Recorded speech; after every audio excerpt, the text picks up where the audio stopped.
Então, vamos preparando nosso coração, nossa mente, vamos nos deliciando com a imagem de Jesus, a imagem de Maria, na lembrança dos nossos amigos espirituais, buscando também o nosso querido Deolindo Amorim, nosso querido Jorge Andréia, todos os demais queridos mentores do ICEB, Carlos Embaçaí, José Jorge, Lauro Salles, Pedro de Camargo, tantos outros, mestre querido, para os quais rogamos a multiplicação de bênçãos e de recursos para que continuem vibrando pelo ICEB e nos ajudando para que possamos oferecer o nosso melhor em benefício do nosso querido Instituto.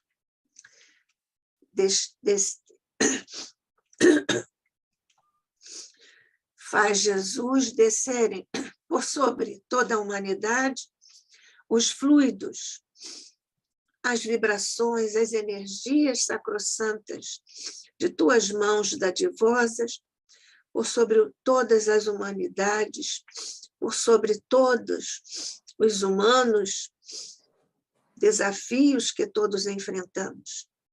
Graças te damos, Jesus, e rogamos que ainda uma vez tu faças descer por sobre o ICEB e nossa reunião as bênçãos do teu amor, da tua paz, da tua harmonia e da tua alegria, mestre, porque o teu evangelho é a tua alegria e é a nossa alegria. Abençoa o nosso querido irmão Fabiano Nunes, que mais uma vez hoje está conosco, também para a nossa alegria, para mais uma reunião de estudos. Fica conosco, graças te damos, hoje e sempre, sob o olhar de nosso Pai. Assim seja. Assim seja. Melhoras para você, querida amiga. Que Jesus te abençoe. Meu amor. Nesse resfriado tão duradouro, né? Exatamente. Ele é muito persistente, entendeu? Acho que ele é espírita.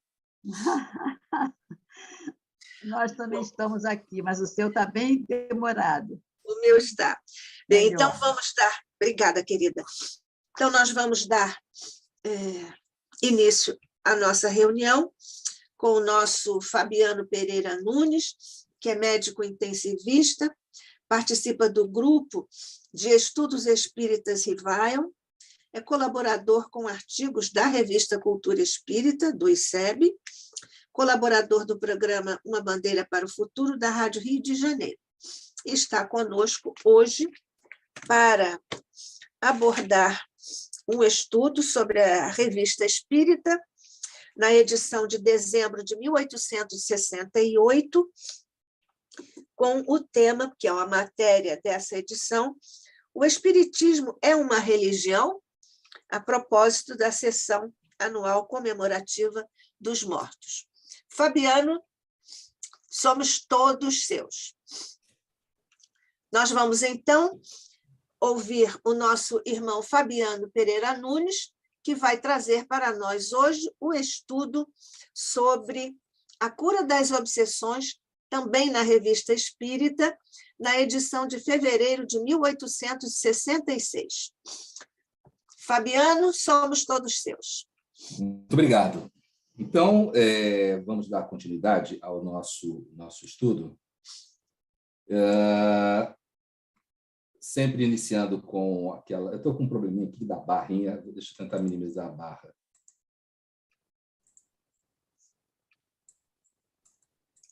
Olha, eu e o Zoom ainda somos... Ainda não formamos uma comunhão de pensamentos, sentimentos e propósitos. Então, eu sempre inicio... Mas isso é questão de tempo, vamos em frente. Eu sempre inicio com um pensamento de Claude Bernard, que é considerado o pioneiro da medicina baseada em evidências, que é contemporâneo de Allan Kardec, inclusive. Aquilo que julgamos já saber é o que frequentemente nos impede de aprender. Então, a Revista Espírita, Jornal de Estudos Psicológicos, ela está em perfeita consonância com esse pensamento. Muitos de nós temos a impressão de que tudo que tem na Revista Espírita nós já sabemos, porque aquilo foi o laboratório de Kardec, etc. E deixamos passar um tesouro valiosíssimo, não só porque há informações, há dissertações que só estão na Revista Espírita, e Allan Kardec não repete nas 6 obras, chamadas obras doutrinárias fundamentais. Na verdade, tudo que Allan Kardec escreveu é fundamental, são 23 obras fundamentais na língua portuguesa, mas, então, acabamos desprezando esse tesouro, e é ali que nós vamos encontrar, sim, o laboratório, porque, como vimos até no primeiro estudo, muitas informações Allan Kardec apresentava aos assinantes da Revista Espírita, que são os grupos espíritas que havia na Europa, no mundo todo, e depois recolhia as cartas com as respostas e dúvidas e opiniões, e em edições seguintes ele trazia as observações, as explicações acerca daquele determinado assunto, algumas vezes fazendo uma mudança de 180 graus no pensamento da maioria das opiniões dos grupos espíritas. Então, esse era um laboratório, uma mistura de aula, com a metodologia didática espetacular desse grande professor, e, ao mesmo tempo, a aplicação prática dos princípios morais, dos princípios filosóficos do Espiritismo.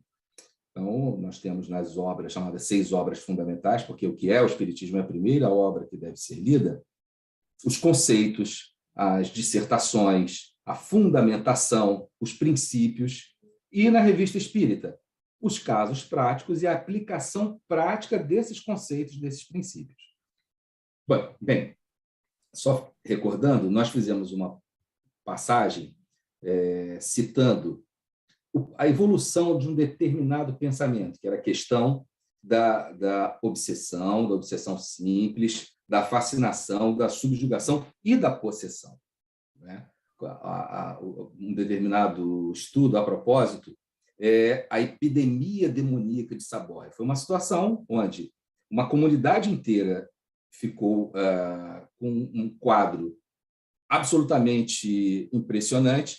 Então, nessa comunidade de Saboia e Morzine, na Saboia, foram, primeiro, médicos, pessoas para ver se não era algum problema da alimentação, das águas, do clima, e depois de várias excursões patrocinadas pelo governo, começam a ir as autoridades religiosas.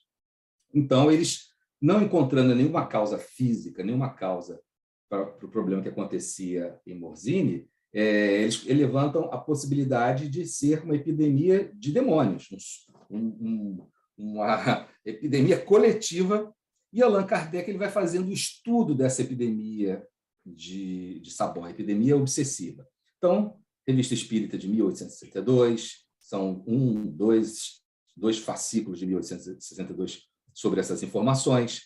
Depois, em 1863, são 4 artigos em 1863. Na Revista Espírita de 1864, novos detalhes sobre os processos de Morzine. Importante, o caso da possessão da senhorita Júlia. É um caso que meus filhos adoram, né? por causa do nome do espírito que produzia a possessão da senhorita Júlia, que era a Fredegunda. Então, Allan Kardec observa que existem 2 coisas. Primeiro, existe um tipo de loucura, a loucura era o nome que era dado às doenças mentais naquele tempo, que era uma loucura orgânica, fisiológica, que nada tinha de espiritual. E uma loucura que ele chama de loucura obsessional, que também não, que essa sim não tem nada de fisiológico, é puramente espiritual. E ele observa o caso da senhorita Júlia, que era uma jovem que não tinha conhecimento, não tinha cultura, e quando sob o domínio de uma determinada entidade, manifestava um nível cultural muito superior. E essa senhorita Júlia, ela, inclusive, emprestava os seus recursos físicos, né, os seus centros motores, para um determinado espírito tomava posse, E, enquanto ela conversava, os braços produziam comunicações. Perdão, não foi a história da Júlia, foi um outro caso. Mas ele relata isso, né? Então, observa-se que existe a possessão do ponto de vista de obsessão, não existe. Mas o fenômeno mediúnico possessão, sim, esse existe. Ele tanto pode ser por um espírito, um bom espírito, um espírito da segunda ordem, e produzir fenômenos de comunicação espiritual com altíssima precisão, tanto da expressão facial, falar em outras línguas, escrever coisas que ninguém poderia saber. Embora no livro dos médiuns, na parte de médium escrevente, Allan Kardec já houvesse dividido em médiuns de pressentimentos, médiuns inspirados, intuitivos, semimecânicos e mecânicos. E esses médiuns mecânicos foram, no livro dos médiuns, apresentados e na revista espírita, exemplificados através desse caso da mediunidade chamada possessão, quando é um espírito da terceira ordem, produz um efeito deletério. E essa explicação ela vai estar pormenorizada depois de toda essa investigação apresentada na revista espírita aqui, em A Gênese, os Milagres e as Predições segundo o Espiritismo, no item 14, Fluidos, item 2º, explicação de alguns fenômenos considerados sobrenaturais, obsessões e possessões. Tá? Alguém quer fazer alguma consideração? É que eu não estou conseguindo, eu estou vendo, para mim aparece só o texto, tá? Então, se alguém tiver fazer alguma pergunta, levanta a mão, a Nádia pode, ou alguém pode intervir. Isso, eu falo sobre isso com você, tá bom? Tá. Você intervém, porque eu não estou conseguindo ver o chat, tá bom? Vamos lá. Então, o artigo em si. Vou pedir licença para usar o método que nós gostamos, que é ler o texto kardeciano e, através do método Braille, ou seja, frase por frase, ir garimpando todo esse ouro gigantesco e trazer as reflexões. Se ninguém fizer pergunta para mim, eu vou fazer perguntas para vocês, justamente para atiçar aí a polêmica. Curas de obsessões. Escreveram-nos de Casers, a 7 de janeiro de 1866. Botei aqui um mapinha. Essa cidade ela fica muito próximo da Espanha, praticamente na fronteira. Tá bom? Eis um segundo caso de obsessão que assumimos e levamos a bom termo no mês de julho último. Então, a Sociedade Espírita, esse grupo espírita, se corresponde com Kardec. Aliás, em O Evangelho segundo o Espiritismo, temos a notícia que mais de 1000 grupos espíritas enviavam dúvidas, comunicações, observações, recebiam de Allan Kardec também questionamentos. Então, os grupos que eram submetidos à interrogação e faziam intercâmbio com o mundo dos espíritos, e essas informações eram compiladas, apreendidas, desenvolvidas, modificadas por Allan Kardec, sim, modificadas por Allan Kardec. Na Revista Espírita, há textos que Allan Kardec publica na Revista Espírita, como, por exemplo, um texto de São Vicente de Paulo, que está na Revista Espírita, com o título A Piedade, que quando Allan Kardec publica em O Evangelho segundo o Espiritismo, ele muda de a piedade para a caridade, e diversas frases do Espírito Vicente de Paulo são modificadas.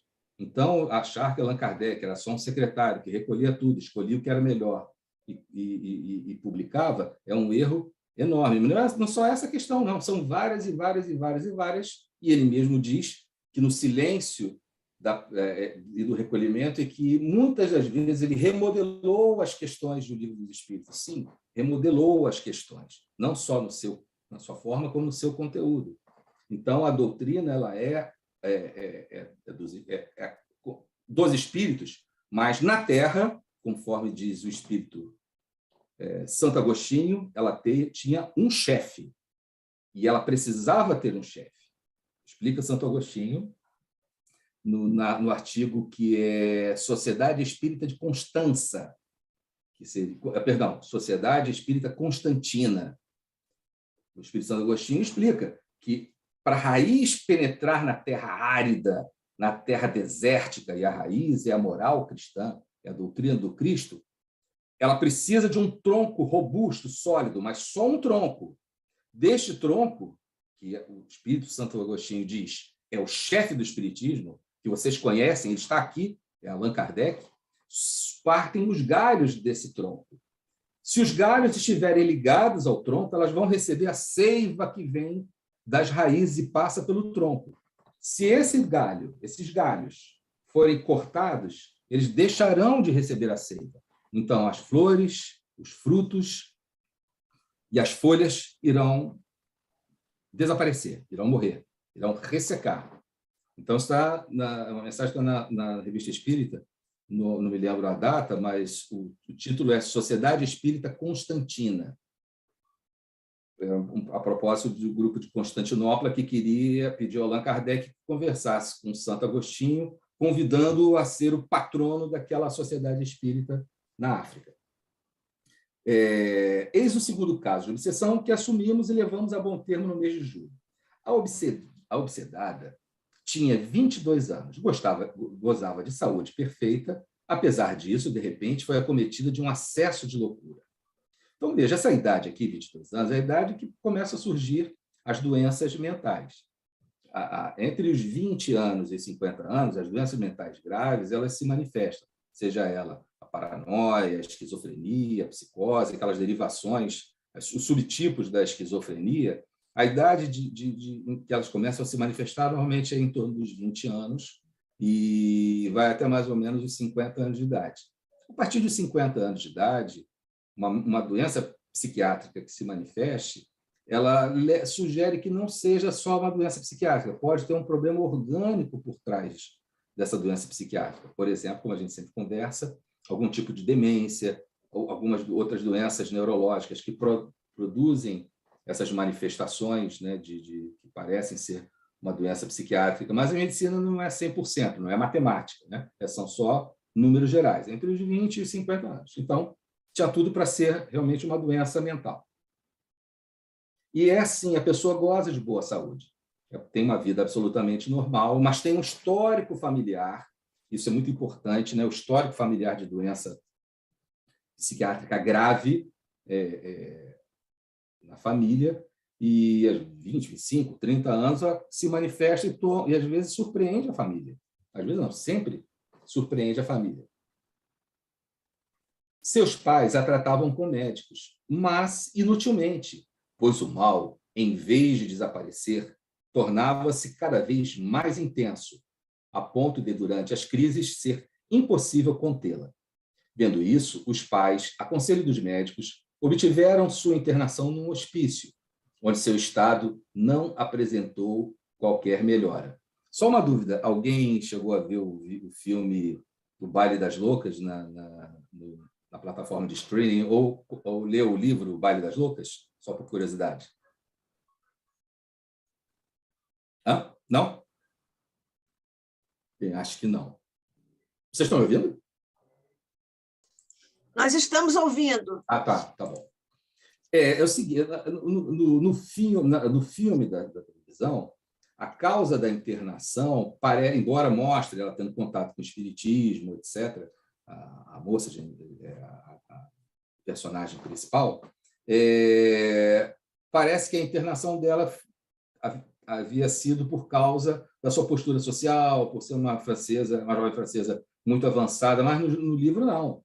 No livro, a causa da internação é o espiritismo, porque ela tem mediunidade, ela tem acesso ao livro dos espíritos, conhece Le Marie, e é uma sociedade onde tinha os debates, os debates faziam parte do entretenimento, então participava dos debates, o irmão dela também começa a participar dos debates, e o espiritismo era perseguido nesses debates. O espiritismo ele era considerado um problema para a sociedade a esse tempo. Paradoxalmente, o número de adeptos é só aumentando, de uma forma gigantesca. E ela é internada, não por ser uma jovem avançada, mas ela é internada por causa das ideias espíritas dela. Tá? E eu chamei a atenção para esse filme porque o tratamento que nós vemos nesse filme, ela foi internada no Hospital Salpêtrière, aos cuidados de Jean-Martin Charcot. As síndromes neurológicas que o professor Jean-Martin Charcot descreveu e deu nome, batizou, são usadas até hoje. A precisão do diagnóstico que ele fez, principalmente das síndromes motoras, é impressionante, apenas com observação, com a inteligência, com a inspiração. Mas, obviamente, o tratamento é catastrófico, né, gente? Imagina, se pegar uma pessoa que já tem um problema mental, colocá-la dentro de uma banheira de gelo, com água, mas praticamente gelo, ela ficava presa, só a cabeça do lado de fora, num processo de hipotermia durante horas. Então, o fato é que muitos tratamentos, se a pessoa tivesse sido internada por problemas sociais, e acontecia muito, ela saía de lá absolutamente com problemas mentais, porque o tratamento era muito pior do que a doença, embora a maioria ali não tivesse doença, nessas internações do hospital. Mas é assim mesmo, tá? A medicina, ela teve um processo de evolução, obviamente, né? Vocês imaginam como era fazer uma cirurgia antes da era anestesia. A pessoa bebia álcool rum, até ficar completamente alcoolizada, o máximo que ela pudesse ficar, e ela era submetida à cirurgia amarrada. Quando surgiram os primeiros relatos de anestesiologia, com vapores do éter, outros vapores, os gases anestésicos, foi um avanço assim brutal para a medicina. Um avanço brutal para a medicina. Então, a história da medicina é espetacular, é fascinante. Ela é terrível, pior que um filme de terror. Muito pior, porque são fatos da vida. Mas ela é realmente apaixonante. Prosseguindo. Nem eles, nem a doente, jamais havia cogitado do espiritismo, que nem mesmo conhecia. Mas, tendo ouvido falar na cura de Jeanne R., de que vos falei, está numa outra carta, eles vieram procurar-nos e saber se poderíamos fazer alguma coisa por sua filha. Respondemos, nada poder garantir antes de conhecer a verdadeira causa do mal. Então, vejam como esse grupo, um galho preso ao tronco do chefe do espiritismo, que é Allan Kardec, conseguiu aprender o bom senso e o equilíbrio. Ele não garantiu cura. Hoje, se nós chegarmos em algumas instituições espíritas, eles vão dizer, não, você vem aqui que você vai ficar melhor do seu mal. Nós não podemos garantir cura. Primeiro, nós não podemos garantir nada, porque só Deus é quem pode, é quem sabe, é que é o juiz e é que é o onipotente. O que nós podemos garantir é assistência moral, conforto, encorajamento, consolação, a explicação para os males da vida, a explicação para os problemas, mas garantir que a pessoa vai ficar boa, que ela não vai morrer, ou que ela vai ficar curada, etc., é divergente dos princípios espíritas que nós aprendemos com Allan Kardec. E essa sociedade, esse grupo, compreendeu perfeitamente. Ele nada podia garantir, ele tinha que primeiro ver qual é a causa do mal. Quando a causa é espiritual, sim, através do recurso espiritual, é possível remover o efeito. Quando a causa não é espiritual, não é possível remover o efeito. Estamos no planeta de expiações e de provas. Então, infelizmente, ainda é a doença, a miséria, o conflito, as agruras, as dificuldades, os sofrimentos é que fazem o desenvolvimento da inteligência e da moralidade. Quando não for mais um planeta de expiações e de provas, não será mais assim, apenas as provas e não as expiações. Consultados em nossa primeira sessão, os guias disseram que a jovem era subjugada por um espírito muito rebelde, mas que acabaríamos trazendo ao bom caminho e que a cura consequente nos daria a prova dessa afirmação. Olha, o Livro dos Médiuns, a gente até conversou sobre isso no estudo passado, ele tem um nome comprido, mas não é por acaso, obviamente. É o Livro dos Médiuns ou Guia dos Evocadores. Então, ali está o tratado, tanto em relação à mediunidade, todas as classificações, todas as formas, todas as apresentações, todas as escolhas, como se faz para desenvolver a mediunidade, etc., etc. E a mesma coisa em relação às evocações. A evocação é uma das principais ferramentas, um dos grandes instrumentos da ciência espírita. São dois instrumentos. Se você só usa um e não usa o outro, a ciência não se faz. É como o microscópio. Você tem que ter o microscópio, mas tem que ter a lâmina, tem que ter a placa, tem que ter o foco, senão você não consegue enxergar nada. Então, são duas ferramentas. A evocação, conforme explica Allan Kardec no Livro dos Médiuns, e exemplifica como são feitas as evocações em A Revista Espírita, ela não é um processo complexo, mas porque ela tem um método simples de ser aplicado, mas a evocação em si ela é um processo demorado. Em primeiro lugar, os grupos espíritas eles aprendem a entrar em intercâmbio, em conversa, em comunicação com o seu anjo guardião. O termo espírito, anjo guardião, ou espírito guia, é esse. Não é porque ele não é um anjo, só anjo puro com A maiúsculo. É anjo guardião, que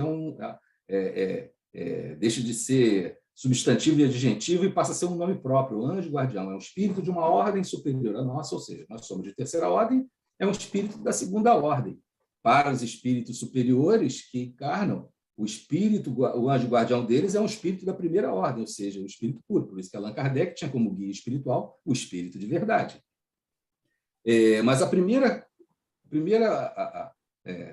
ação do treinamento do neófito, daquele que começa a treinar a mediunidade, como Allan Kardec explica, 15 minutos, a escrita, né? Algumas vezes ao dia, ela não vai interromper o seu trabalho. Você está a pessoa em casa, treina 15 minutos, faz seus afazeres, depois se concentra mais uma vez, treina mais 15 minutos para ver se tem ou não tem a mediunidade escrita.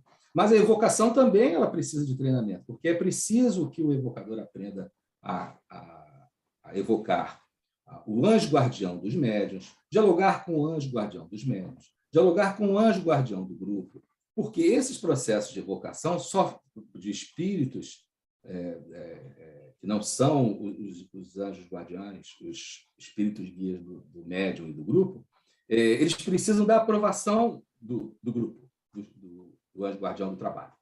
E ele é perguntado, olha, esse tal espírito que nós queremos evocar, ele está em condições de ser evocado? E os espíritos vão explicar. Não, ele não ainda está em condições. Vamos fazer hoje preces, etc. Allan Kardec fala que há evocações que levavam 6 horas. Fazia evocação, fazia prece, se preparava, etc., etc. E é interessante que a gente vê na Revista Espírita até a evocação de encarnados e evocação de recém-desencarnados, né? Se não me engano, o senhor Sanson, não me lembro se foi o senhor Sanson ou o doutor Demer. Um dos dois tinha pedido, olha, quando eu desencarnar, nem espera muito tempo. E aí a gente lê isso na Revista Espírita, que o corpo estava sendo velado e o espírito já foi evocado na Sociedade de Paris e trouxe aquela comunicação. Eu agora não me recordo se é o doutor Demer. É o Sanson. Né? É o Sanson. Era membro da Société. E ele pediu, ele inclusive, em uma carta que ele deixa para o Kardec, ele pede que o Kardec faça uma autópsia espiritual. E o Kardec vai lá e faz ele ainda, chamado de corpo presente, ele dá uma mensagem ali mesmo. É um caso muito lindo, muito interessante. É um desses tesouros esquecidos. Exatamente. Da Revista Espírita, né? São muitos tesouros esquecidos. Isso está em O Céu e o Inferno, ou A Justiça Divina segundo o Espiritismo. Está no primeiro capítulo, o segundo capítulo da segunda parte do livro. No capítulo sobre espíritos felizes, esse capítulo o Kardec abre justamente com Sanson. Isso. Obrigado, Nádia. Prosseguindo assim escrevia aos pais residentes a 35 quilômetros da nossa cidade. Então, vejam, o caso não era da cidade dele, né? Dizendo que a moça seria curada e que a cura não demoraria muito, sem, contudo, precisarmos à época. Evocamos o espírito obsessor durante 8 dias seguidos e fomos bastante felizes por mudar as suas más disposições e fazê-lo renunciar ao seu propósito de atormentar a vítima. Então, veja bem, eu faço críticas, mas são críticas que eu faço a mim mesmo, tá? Não é para criticar o movimento espírita, mas é preciso sempre fazer autoanálise e reflexões para refazer a visão geral de um determinado trabalho, fazer uma revisão geral até mesmo do nosso pensamento em relação ao espiritismo. Então, alguns grupos espíritas que eu participei, eu fui de um montão de centro espírita, tá, gente? Isso não, quantidade não quer dizer qualidade, obviamente. Eu reconheço isso. Mas, pelo menos, me deu muita experiência de maneiras de conduzir os trabalhos mediúnicos. Então, eles acham que o espírito vai ser trazido, e naquela reunião ele vai ser educado moralmente, educado espiritualmente. Em primeiro lugar, que ele não é chamado nem educado, é falar logo desobsessão, que o importante é arrancar o obsessor de perto da vítima. Por isso a palavra desobsessão. Termo que Allan Kardec nunca empregou, desobsessão. É sempre educação moral do espírito encarnado, educação moral da criança, educação moral dos espíritos desencarnados. E tem que ser naquela reunião que ele veio. Naquela reunião dali, ele só tem 2 caminhos. Ou sai amarrado pelos espíritos, pelos soldados, guardiães, ou vai pelo bem e pelo mal, desistir pelo amor ou na raça desistir da vítima. Eu participei até de um grupo que era o seguinte: o espírito era obrigado a, olha só, você vai trazer todas as armas que você tem, todos os objetos de obsessão, vai colocar aqui agora e vai desfazer, porque se você não fizer isso, os guias vão desfazer e vai voltar tudo para o teu perispírito. Aí o espírito diz, não, vou trazer, então tá. Guias, podem trazer tudo. Aí se desmancha e volta tudo para o perispírito do espírito, a evidente via, o seu espírito está todo queimado. Eu posso dizer o seguinte, não foi em nenhum dos 23 livros de Allan Kardec que aprendemos a fazer dessa forma. Digo, aprendemos que eu participava, gente. Eu posso falar de cadeira, que eu participava. Né? Então, é uma autocrítica, na verdade. Então, não foi nessa obra. Veja, o Espírito foi trazido 8 vezes. Não é na primeira vez que ele vai conseguir entender. E o que ele vai ouvir? Ele vai ouvir sobre os princípios espíritas. Allan Kardec vai explicar aqui. Tá? Com efeito, a doente ficou curada, como nossos guias haviam anunciado. Os adversários do espiritismo repetem incessantemente que a prática desta doutrina conduz ao hospício. Na época de Kardec, uma das causas da loucura era atribuída à prática espírita. Vejam bem,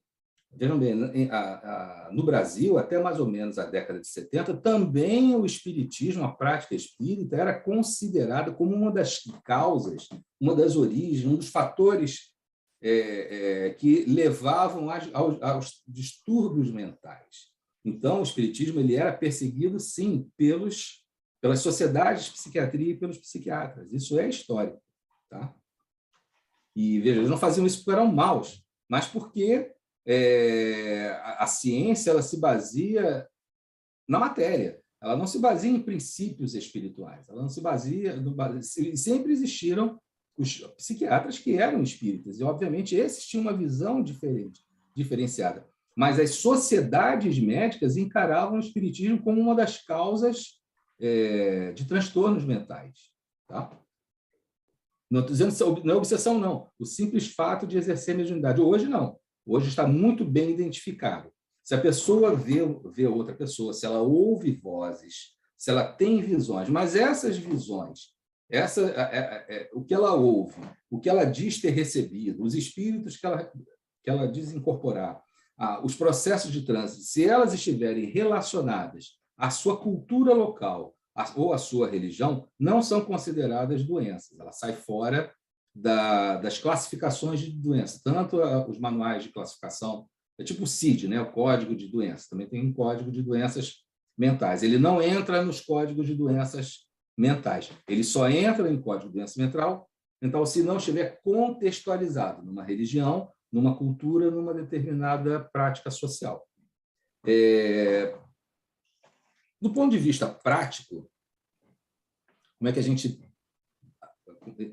como profissional, como a gente analisa isso? Quando a pessoa ela está passando por um problema psiquiátrico grave, é muito comum ela negar que ela está passando um problema psiquiátrico grave. Sabe a história lá do alienista? Todo mundo é louco, menos nós que estamos aqui dentro.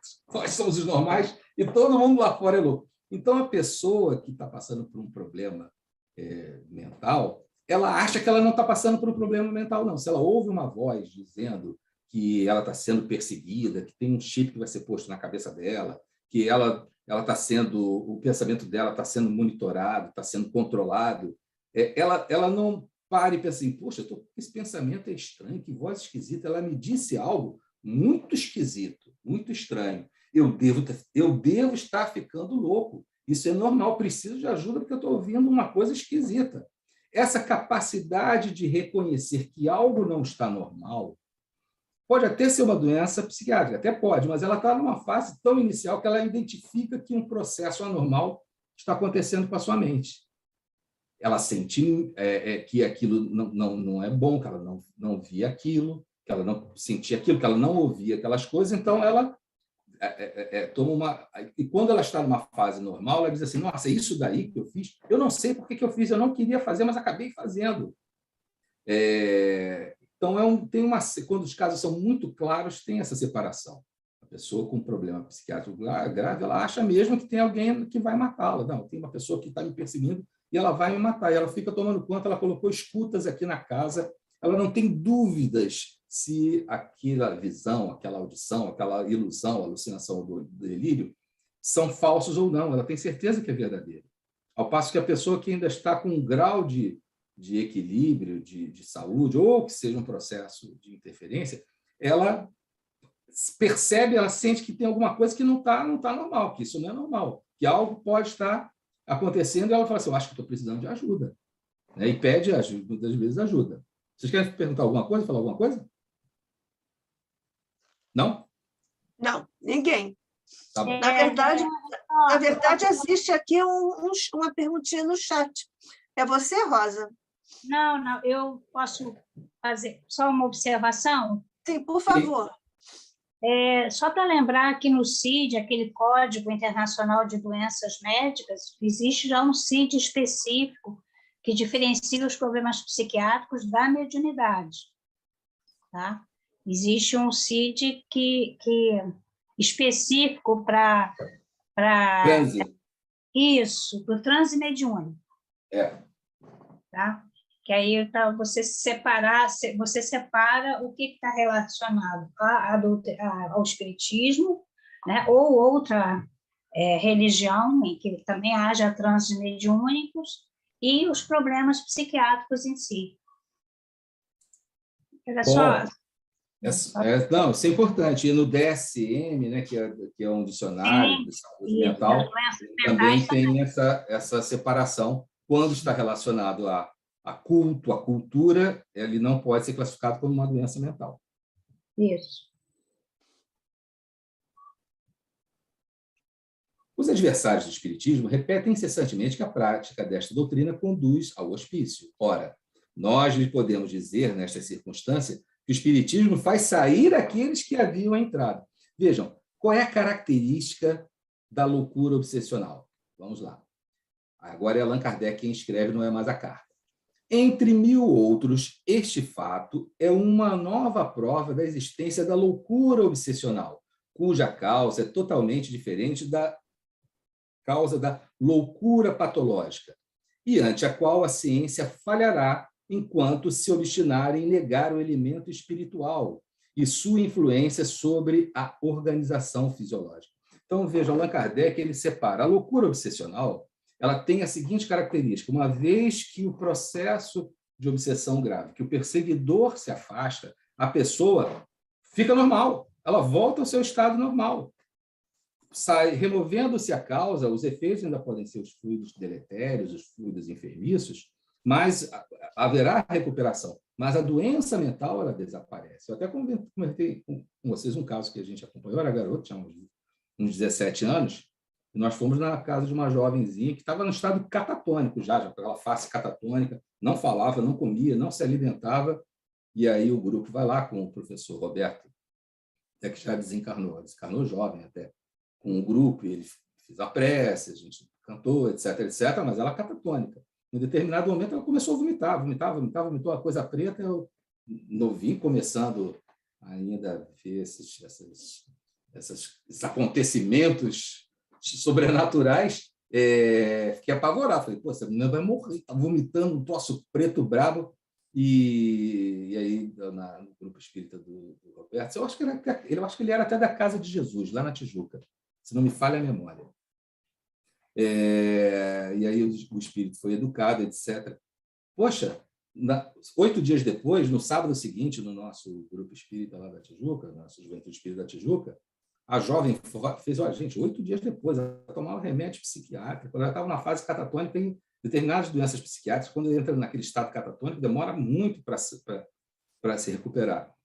8 dias depois, a menina estava absolutamente normal, conversando bem, menina jovem, ela devia ter menos idade que eu, até talvez, se eu tivesse uns 17 anos, ela devia ter uns 15 anos, assim, uma cultura, dava banho na gente a cultura que a menina tinha em relação, e a fala ponderada, a linguagem assim, de uma pessoa bastante madura para a idade dela. Então, realmente, foi um caso que me impressionou muito pela velocidade com que ela havia se recuperado, né? E a explicação é essa aí. Existe a loucura obsessional e a loucura patológica, ante a qual a ciência falhará enquanto se obstinar em negar o elemento espiritual e sua influência sobre a organização fisiológica. E, por outro lado, na loucura patológica, não existiam, as doenças mentais não estavam estratificadas. Jean-Martin Charcot estava começando a fazer seus primeiros estudos. O professor Jean-Martin Charcot é um contemporâneo de Kardec. As doenças mentais estavam sendo investigadas ainda. Então, o termo que se usava era loucura mesmo. Tá? Então, essa loucura patológica, né? As doenças mentais verdadeiras, com substrato na genética, na química, a desobsessão vai resolver? A causa sendo diferente, o efeito vai ser diferente. É claro que eu sei que isso daí causa um mal-estar, causa uma estranheza. Observação, o que é o Espiritismo? Capítulo 3º, solução de alguns problemas pela doutrina espírita, o homem depois da morte. Deixa eu tentar compartilhar esse trechinho.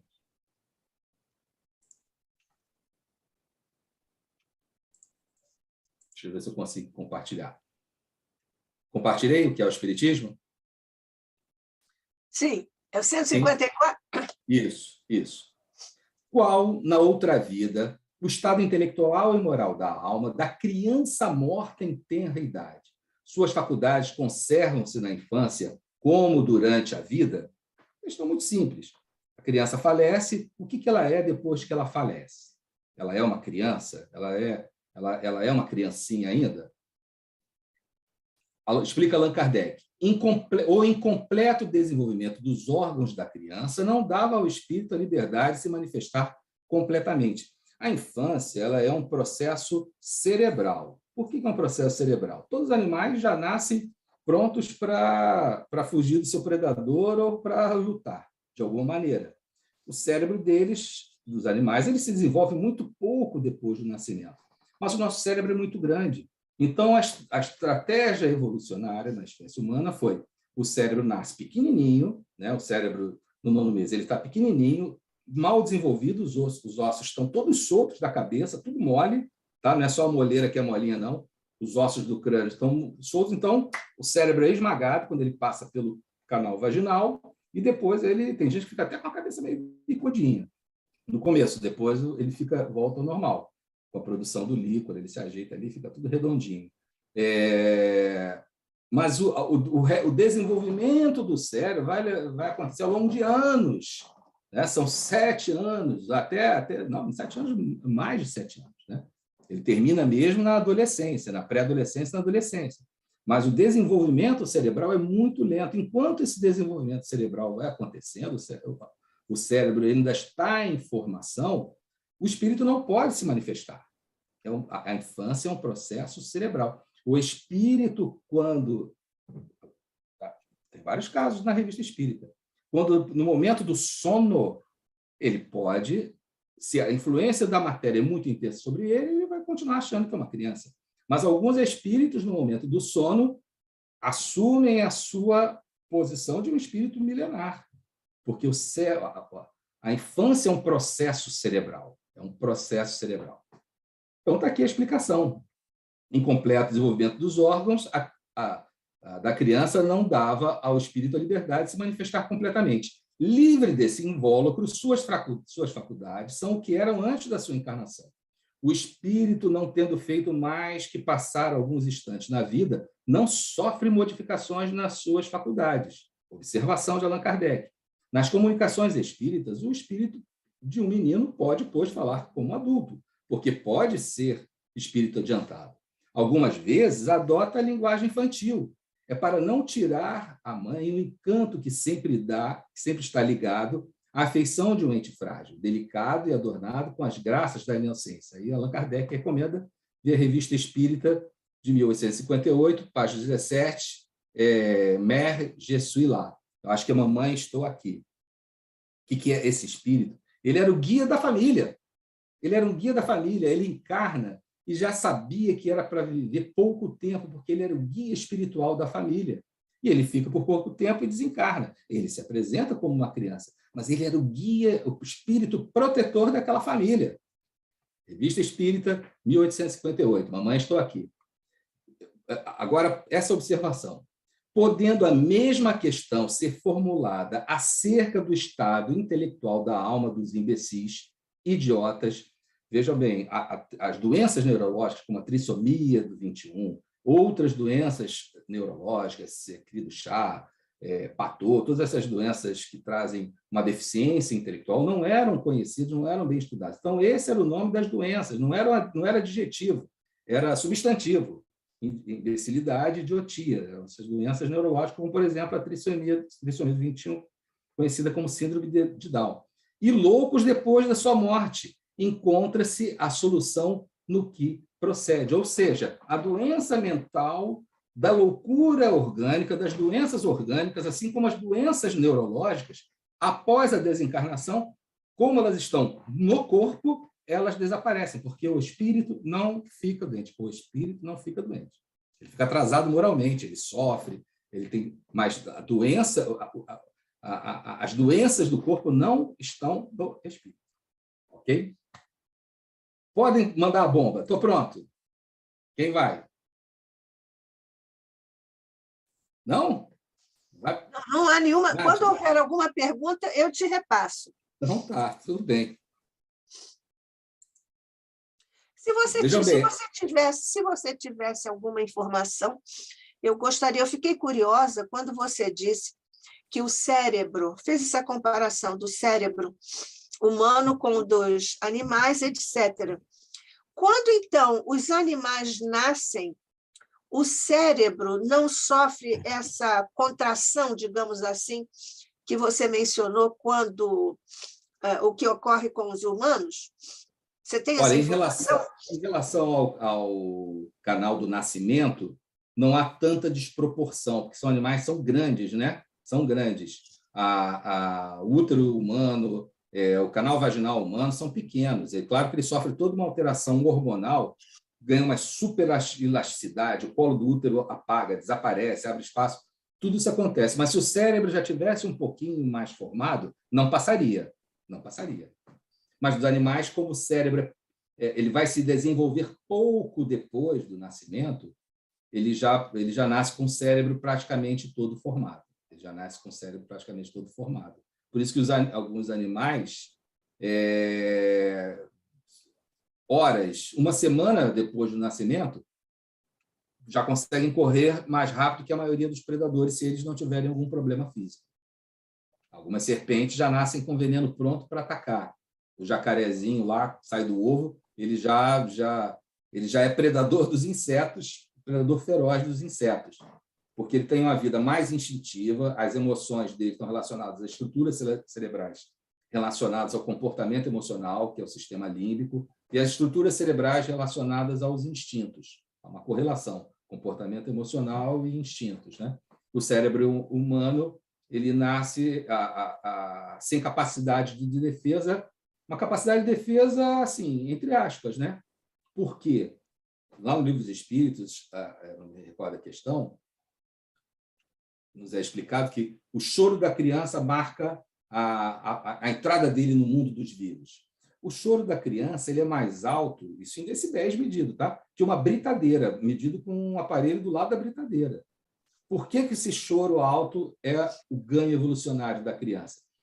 O choro não faz nada, mas ele aciona mecanismos instintivos no cérebro da mãe que fazem que, olha, pode ser aquela jovem que acordava depois do meio-dia, se acordasse às 11 horas da manhã, ficava revoltada, com ódio, com mau humor, xingando todo mundo.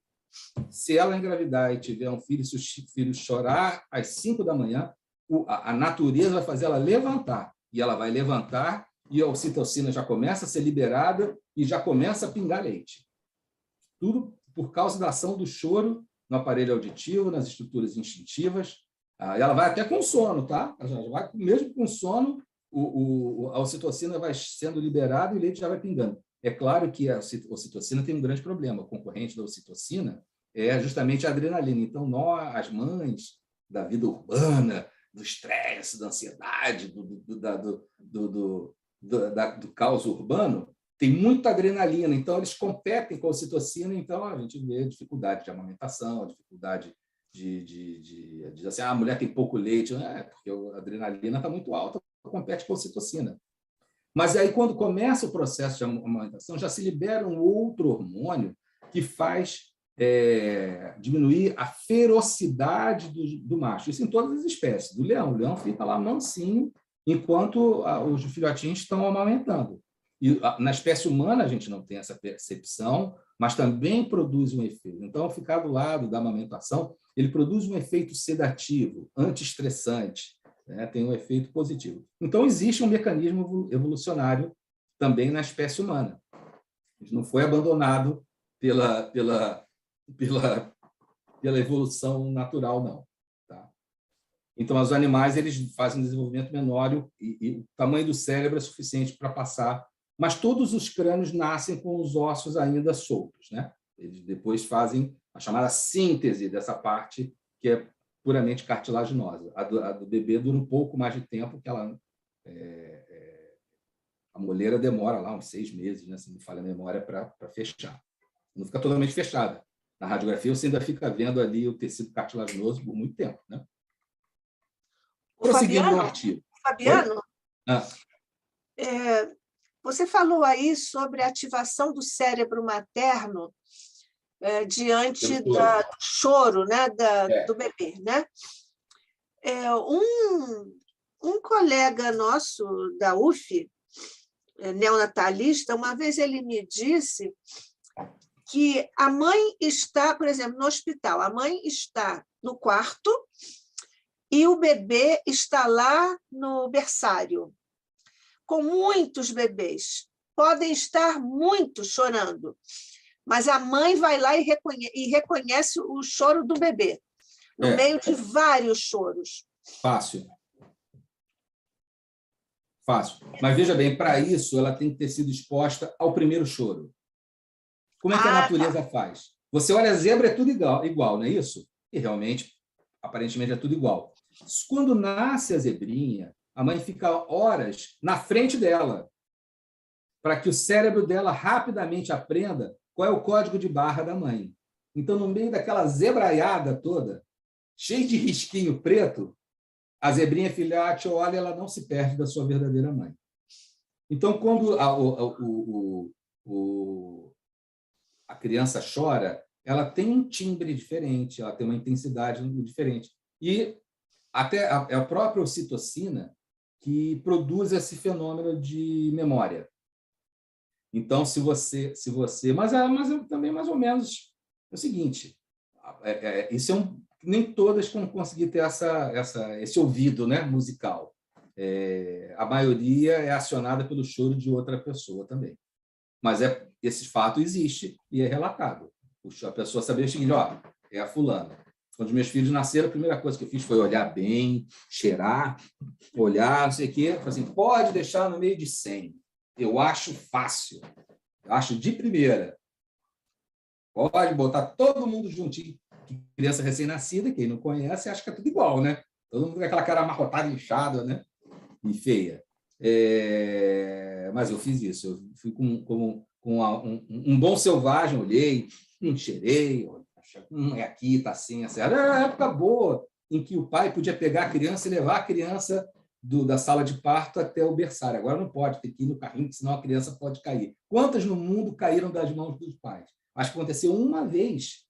Em todo o Rio de Janeiro, acho que em todo o Brasil, só um caiu. O cara, quando se pega um bebê na sala de parto, ele segura até demais. Há mais chance o cara cair do que o bebê cair do braço. A pessoa segura assim, parece que está agarrando uma bola de futebol, não tem experiência.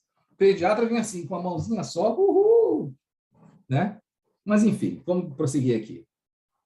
Aqui o caso é bem evidente.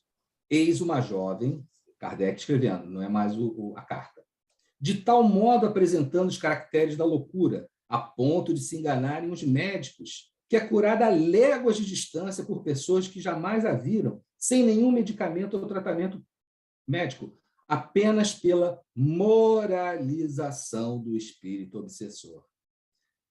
Você pode dizer assim, mas palavras são palavras, eu sei. Mas Allan Kardec ele sempre fala, toda ciência, o espiritismo é uma nova ciência, uma ciência diferente, ela precisa ter o seu vocabulário próprio, porque através dessa unidade de vocabulário é possível um melhor entendimento da doutrina, e a doutrina não se parte. Veja bem, as palavras elas têm esse caráter polissêmico, uma mesma palavra tem vários sentidos. Então, Allan Kardec trabalhou muito o sentido, conceito, a definição, para que não houvesse confusão. Temos que usar a palavra fluido. Os substitutos de fluido importam conceitos da física que, muitas das vezes, são divergentes dos conceitos espíritas do fluido. O fluido tem um conceito específico. Podemos um dia conversar, não que eu seja especialista, né? Mas assim, dar uma opinião, trazer uma reflexão a respeito dos fluidos. Eu uso a palavra fluido, conforme Kardec a aplicava. Quando há necessidade, até posso dizer, olha, o que Allan Kardec, o que naquela época se chamava de fluido, os conceitos científicos daquela época relacionados ao fluido, por exemplo, fluido elétrico animalizado. Hoje nós já conhecemos a bioeletrogênese. Naquele tempo se sabia que existia um fenômeno elétrico. O fenômeno elétrico era celular, ele participava das células na transmissão dos impulsos, mas não se sabia o que era. Hoje já se conhece a bomba de sódio, potássio, ATPase, cálcio, já se conhece o processo da bioeletrogênese, como o impulso elétrico vai polarizando, despolarizando uma membrana para passar pelo axônio, chegar até as sinapses e depois ir adiante. Então, havendo desconhecimento da informação específica daquele fluido, era chamado de fluido elétrico animalizado. Como, por exemplo, o próprio fluido elétrico, era começo do uso da eletricidade. Se sabia que existia eletricidade, que havia uma transmissão, os elétrons pulavam, mas a eletricidade ainda não era para todos. Era o início do estudo sobre os elétrons. Então, era utilizada a palavra fluido elétrico. Hoje a gente não usa mais a palavra fluido elétrico, usa a palavra corrente elétrica, diferença de potencial, campo eletromagnético, há uma especificação. Então, algumas informações no que diz respeito à ciência, aplica-se a palavra fluido, porque se conhecia o efeito, mas o mecanismo ainda não era conhecido, não era entendido. Da mesma forma, em relação às questões do mundo espírita, do mundo dos espíritos, a matéria que só existe, entre aspas, tá? A matéria que só existe no mundo dos espíritos. Só pode ser estudada e entendida estando no mundo dos espíritos, e mesmo assim não são todos os espíritos que conseguem compreender. Podemos aqui na Terra entender as propriedades dos fluidos, né? Como ele se comporta, mas o que é especificamente, não temos essa condição, porque tudo que se conhece na matéria física não se aplica a, aspas, matéria que existe no mundo dos espíritos. Aliás, a matéria é até a coisa mais complicada, matéria no mundo físico é mais complicada de se entender. A gente chega, olha para o universo e fala, nossa, o que é tudo isso aí? É a matéria. Aí as pesquisas mostram o seguinte, o que você olha, que se conhece, tudo que se conhece do universo é, na verdade, 5% da matéria do universo. Os outros 25% dessa matéria é a chamada matéria escura. Por que matéria escura? Porque não se sabe o que é, não se tem a mínima ideia. Se observam os efeitos da matéria escura.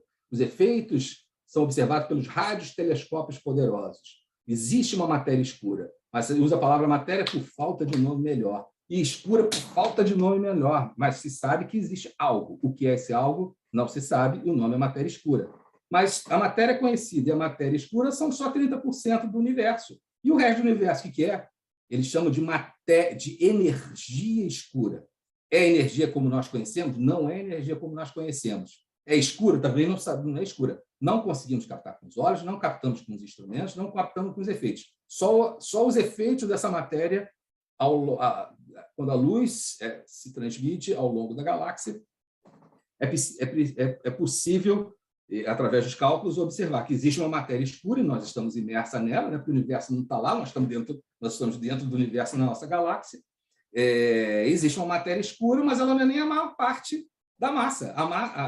A massa também é um termo errado, tá? Ela não é a maior parte do que se vê. A maior parte é a chamada energia escura. Então, aplica-se a palavra hoje matéria escura, energia escura, em substituição ao que a ciência chamava de éter, em substituição ao que se chamava de fluido. Então, essas definições dos efeitos, sem entender a causa, eram chamados de fluidos. Os efeitos do mundo dos espíritos, desse elemento semimaterial, imponderável do mundo dos espíritos, é chamado de fluido também. E nós vamos usar de fluido, porque se eu usar analogias com fenômenos materiais, posso estar cometendo erros de conceito, de filosofia muito importantes, ok? Prosseguindo. Não é certo que se a loucura tivesse sido ocasionada por uma lesão orgânica qualquer, esse meio teria sido importante?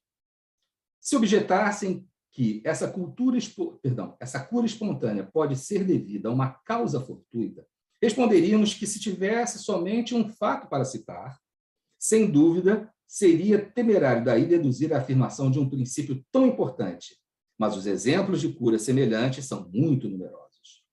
Eles não são privilégio de um indivíduo e se repetem todos os dias em diversos lugares, sinais indubitáveis de que repousam sobre uma lei da natureza.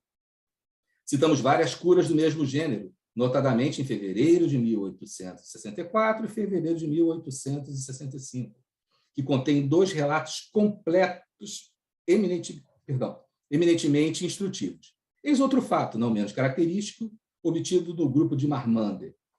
Numa aldeia a algumas léguas desta cidade, havia um camponês atingido por uma loucura tão furiosa que perseguia as pessoas a golpe de forcado para matá-las e que, na falta de pessoas, atacava os animais no pátio.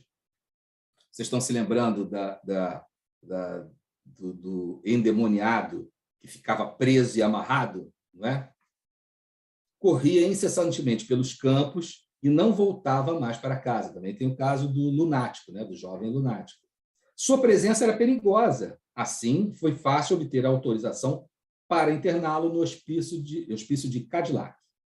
Não foi sem vivo pesar que sua família se viu obrigada a tomar essa atitude, porque internar em um hospício significava perder para sempre a pessoa, porque o tratamento não levava a cura, né?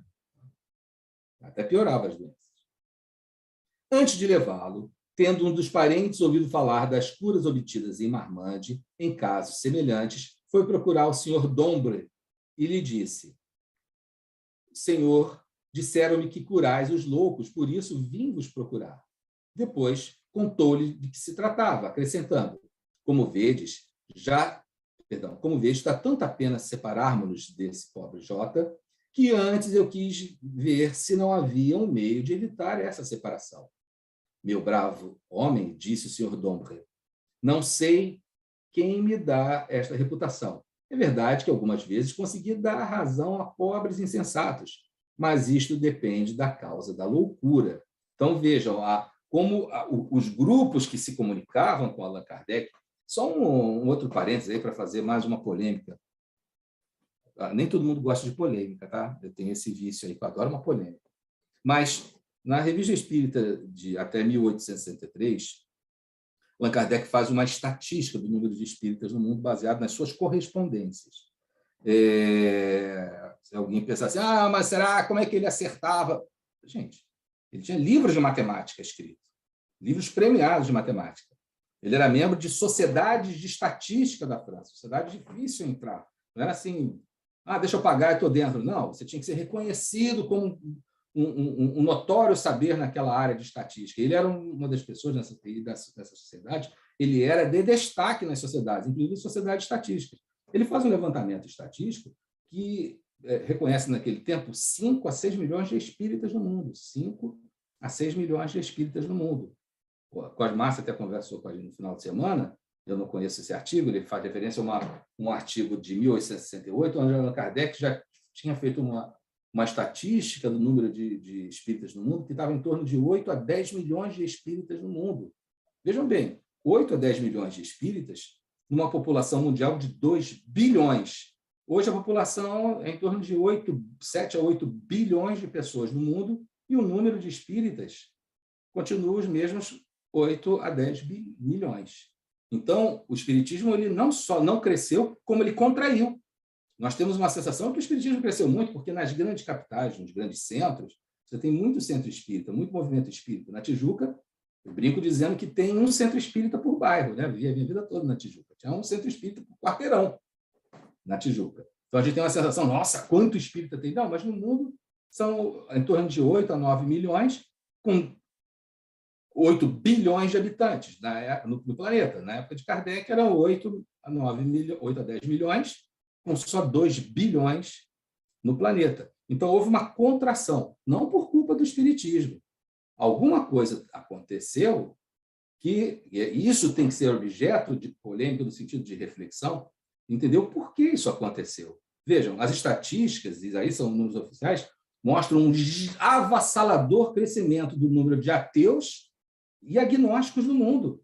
Nos Estados Unidos, os ateus e agnósticos empatam com os católicos. A maioria ainda é protestante. Mas ateus e agnósticos empatam com os católicos. Ateus e agnósticos não fazem proselitismo. Seja ateu e agnóstico como eu, as vantagens são tais e tais e tais e tais. Não. E não só nos Estados Unidos. Na Europa, o número de ateus e agnósticos só cresce. A França era considerada, no século XIX, a filha favorita do cristianismo. A filha favorita do cristianismo era a França, herança do nosso querido São Luís de França. E hoje a França, o número de ateus agnósticos está empatando com o número de católicos. Entre os jovens, então, é catastrófico. É preciso fazer uma reflexão. O que está acontecendo? Por que não houve esse crescimento? Aconteceu um crescimento ao longo dos 10 anos de Kardec, avassalador, parecia fogo num palheiro, e parou. E hoje ele está estagnado.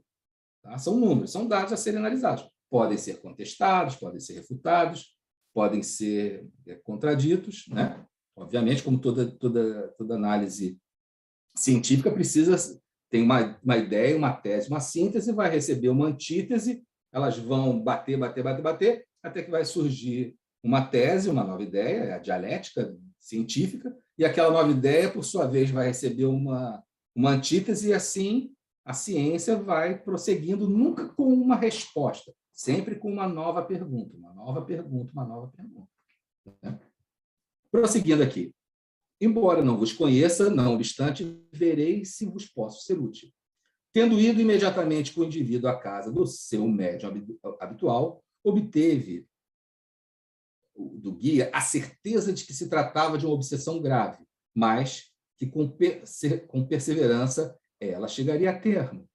Então disse ao camponês: esperai ainda alguns dias antes de levar o vosso parente a Cadillac. Então ficou lá na cidade dele. Vamos ocupar-nos do caso. Voltai de 2 em 2 dias para dizer-nos como ele se acha. No mesmo dia, puseram-se em ação. A princípio, como em casos semelhantes, o espírito mostrou-se pouco tratável. Pouco a pouco, acabou por humanizar-se e, finalmente, renunciou ao propósito de atormentar aquele infeliz. Um fato muito particular é que declarou não ter qualquer motivo de ódio contra aquele homem, que, atormentado pela necessidade de fazer o mal, havia se agarrado a ele como a qualquer outro, que agora reconhecia estar errado, pelo que perdia perdão a Deus. O camponês voltou depois de 2 dias e disse que o parente estava mais calmo, mas ainda não tinha voltado para casa e se ocultava nas sebes. Na visita seguinte, ele tinha voltado para casa, mas estava sombrio e mantinha-se afastado. Já não procurava bater em ninguém. Alguns dias depois, ia à feira e fazia seus negócios como de hábito. Assim, 8 dias haviam bastado para trazê-lo ao estado normal e sem nenhum tratamento físico. Então, essa chamada loucura obsessional, ela tem essa característica. Removida a causa, a doença desaparece. A loucura orgânica, ela é como a hipertensão, o diabetes, né? Antigamente, as medicações deixavam a pessoa, como se costuma dizer isso, toda grogue, toda chapada. Hoje tem medicações. A neurofarmacologia está tão precisa que há determinadas doenças que com 3 gotas de um determinado remédio a pessoa fica numa boa, fica ótima. Obviamente, ela não vai poder pilotar trator, não vai poder pilotar avião, dirigir helicóptero. Claro, também o míope também não pode pilotar avião nem dirigir, não deve, não sei se pode ou não pode, mas eu acho que não deveria pilotar avião, dirigir helicóptero. Né? Se eu entrar no avião e encontrar a pessoa de óculos, eu vou ficar bem tenso, embora dizem que não precisa mais olhar nada para pilotar, mas tudo bem. Mas o que eu quero dizer é o seguinte, a neurofarmacologia, ela deixa a pessoa compensada. Problema de dificuldade de acesso aos melhores remédios que estão muito caros. Todos os remédios são caros, né? Agora, esses remédios mais caros, aí a caixinha, às vezes 10 comprimidos, tipo 300, 400, 500 reais, né? Essa aqui é a verdade. Mas a possibilidade existe, né? De deixar a pessoa compensada. E aí é como a hipertensão, você suspende a medicação, a pessoa se descompensa. É igual o transtorno psiquiátrico, você suspende a medicação, a doença ela pode ter um rebote, né? Igual a pressão. Você toma lá o remédio da pressão, fala assim, acho que eu já estou bom, tira todo o remédio da pressão. Vai bater no pronto-socorro, meu amigo. Isso aí é certo. É mais que provável que, se o tivesse encerrado como os loucos, ele teria perdido a razão completamente. Os casos de obsessão são tão frequentes que não é exagero dizer que nos hospícios de alienados, mais da metade apenas tem aparência de loucura e que, por isso mesmo, a medicação vulgar não faz efeito. Aí, nesse ponto, como uma questão científica, pode ser feita a atualização do pensamento espírita, né? Que está no livro espírita. Mesmo com o tratamento, não ia fazer efeito. Não tem como fazer efeito. Aqueles tratamentos eram absurdamente primitivos, selvagens. O espiritismo nos mostra, na obsessão, uma das causas perturbadoras da saúde física e, ao mesmo tempo, nos dá o meio de remediá-la. É um de seus benefícios. Mas como foi reconhecida essa causa, se não pelas evocações? Assim, as evocações servem para alguma coisa. Digam o que disserem os seus detratores. As evocações se tornaram paradigma no movimento espírita. Essa é a verdade. Você fala evocação, eu tenho certeza, a cada 10 pessoas que assistem uma palestra, 9 ficam incomodadas com essa história de falar sobre evocação, e a evocação é uma das principais ferramentas da ciência espírita. Desde a explicação mais simples que Allan Kardec dá, diz assim, olha só, você tem aqui um microfone, um púlpito. Se você não convidar uma pessoa para falar naquele microfone, qualquer um que quiser passar vai chegar no microfone e vai falar alguma bobagem lá, vai falar. Você não convidou ninguém, deixou aberto. Chega numa sessão espírita, sessão pública, bota ali um púlpito, um microfone, fica parado e fala, não tem ninguém para falar hoje não. Mas é certo de alguém da plateia subir para falar alguma coisa, de política, de que for, de futebol, alguém vai falar. Então, você tem que dizer, quem foi convidado para falar nesse microfone, estamos convidando fulano. Ele vai falar sobre tal assunto. Fulano, você aceita o convite? Falar? Não dá, não posso, estou com problema, estou com Covid, não tenho como ir, então tá bom, vamos chamar o ciclano. Então, essa é a explicação mais básica sobre a evocação, tá? A evocação, ela está no livro dos médios ou guia dos evocadores e está aqui na Revista Espírita. O tempo todo, Allan Kardec está defendendo a causa da evocação. Até nisso, a Revista Espírita permanece atualizada. Até nisso, a Revista Espírita permanece atualizada. A gente não pode achar que a evocação é errada, porque Moisés proibiu a evocação. Fala sério, né, gente? Eu não sou nem judeu, ele pode proibir o que ele quiser. Eu não sou judeu, eu sou espírita.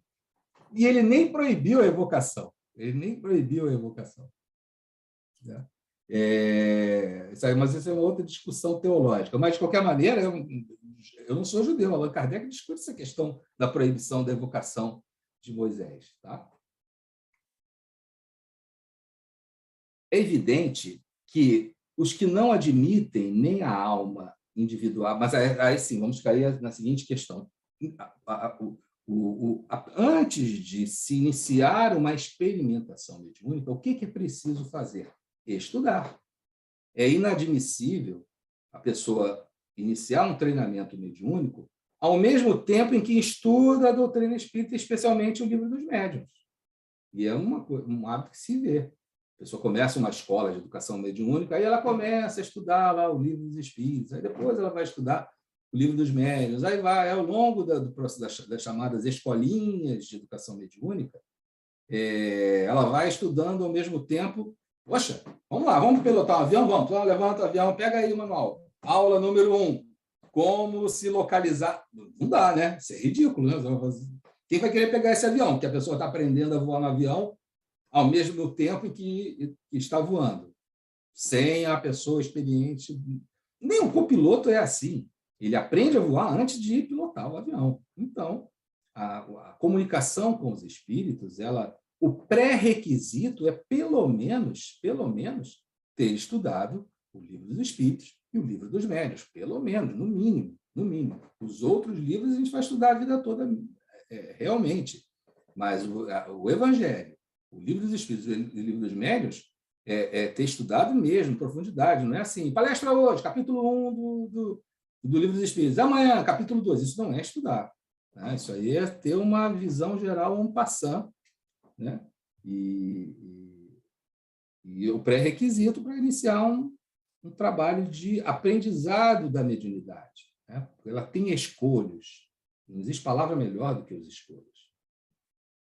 É evidente, prosseguindo, que os que não admitem nem a alma individual, nem a sua sobrevivência, ou que, admitindo-a, não se dão conta do estado do espírito após sua morte, devem olhar a intervenção dos seres invisíveis em tais circunstâncias como uma quimera. Mas o fato brutal dos males e das curas aí está. Não poderiam ser levadas à conta da imaginação as curas operadas à distância em pessoas que jamais foram vistas sem o emprego de qualquer agente material. A doença não pode ser atribuída ao espiritismo, porque ela atinge também os que nele não acreditam, bem como crianças que dele não têm qualquer ideia. Entretanto, aqui nada há de maravilhoso, mas os efeitos naturais que existiram em todos os tempos, que então não eram compreendidos e que se explicam do modo mais simples, agora que se conhecem as leis em virtude dos quais se produzem. Não se vê entre os vivos seres maus atormentando outros mais fracos, até deixá-los doentes e mesmo até matá-los, e isto sem nenhum outro motivo senão o desejo de fazer o mal? Há 2 meios de levar paz à vítima. Então, agora, a cura das obsessões. Né? Como a gente pode levar paz à vítima? Primeiro, subtraí-la à autoridade de sua brutalidade, né? Ou neles desenvolver o sentimento do bem. Então, esse espírito que vai ser evocado tem que retirar dele a brutalidade da sua autoridade e desenvolver nele o sentimento do bem. O que é isso? Moralização, educação moral do espírito. O conhecimento que agora temos do mundo invisível nos mostra provado dos mesmos seres que viveram na Terra, uns bons, outros maus. Entenda, Allan Kardec fala sobre isso várias vezes, é muito mais difícil convencer um encarnado a se moralizar do que convencer um espírito, porque o espírito ele está olhando a sua realidade tal como ela é. Ele se vê a condição de espírito que não está feliz, e ele vê os espíritos em melhor situação. Ele consegue ser educado com mais facilidade. O problema, né, é essa justamente a questão. A educação que é feita na Terra, embora seja mais difícil, ela é muito mais poderosa, por causa do Código da Vida Futura. Lembram do Código da Vida Futura? O céu e o inferno? O que é o Código Penal da Vida Futura? São 3 elementos o Código Penal da Vida Futura. Sentir remorso, sentir dor porque causou um mal, é o primeiro passo, e se arrepender. É o Código Penal da Vida Futura, está lá em Céu e Inferno. Você tem que sentir dor porque você fez mal a alguém. E aí se arrepende. Em segundo, a expiação. É preciso comprovar na Terra que já entendeu que o mal faz mal. E não é necessariamente sofrer na própria carne o que fez outro sofrer. Isso seria uma lei chamada de ação e reação, que é lei de Newton. A lei espírita não é lei de Newton, é causa e efeito. A lei de causa e efeito é diferente da terceira lei de Newton. É totalmente diferente. Se a pessoa deu um tiro em outra, ela não vai nascer para levar um tiro, porque senão a pessoa que vai me dar o tiro, ela é inocente perante a lei, porque ela cumpriu nada mais, nada menos do que a coisa para a qual eu nasci para acontecer. Então, filosoficamente, acontece um erro filosófico, né? Então, não é assim, não é ação e reação, é causa e efeito.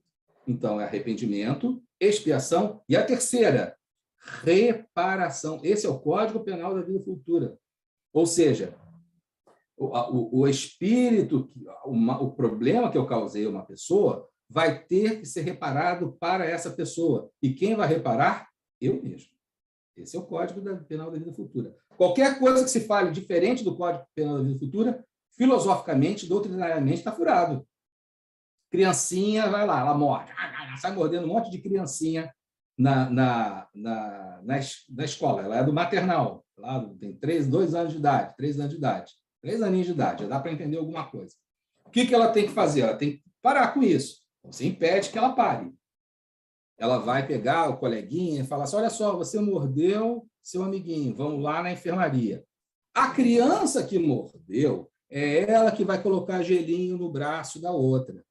É ela que vai, olha aqui, agora bota esse remedinho aqui no braço da outra. Ela vai botar o remedinho. Aí ajuda aqui, deixa eu te ajudar agora. Você vai botar o band-aid no lugar do remedinho. Viu, Dodói, que você fez? Mas você já cuidou desse Dodói. No dia seguinte, a criança volta. Vamos lá ver o Dodóizinho que você fez? Olha só, já está melhor. Poxa, que bom que você que já está melhor, está vendo?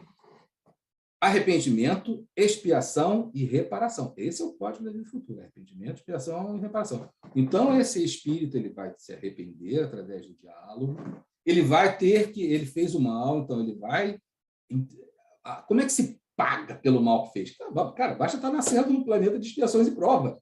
O que não falta aqui é catástrofes e desgraças para fazer a gente entender como o mal é ruim. Tá? Então, nasceu no planeta de expiações e provas, automaticamente já está aí toda a lição que você precisa e ainda tem uma sobrinha de aprendizado, ainda tem lá a recuperação se você quiser.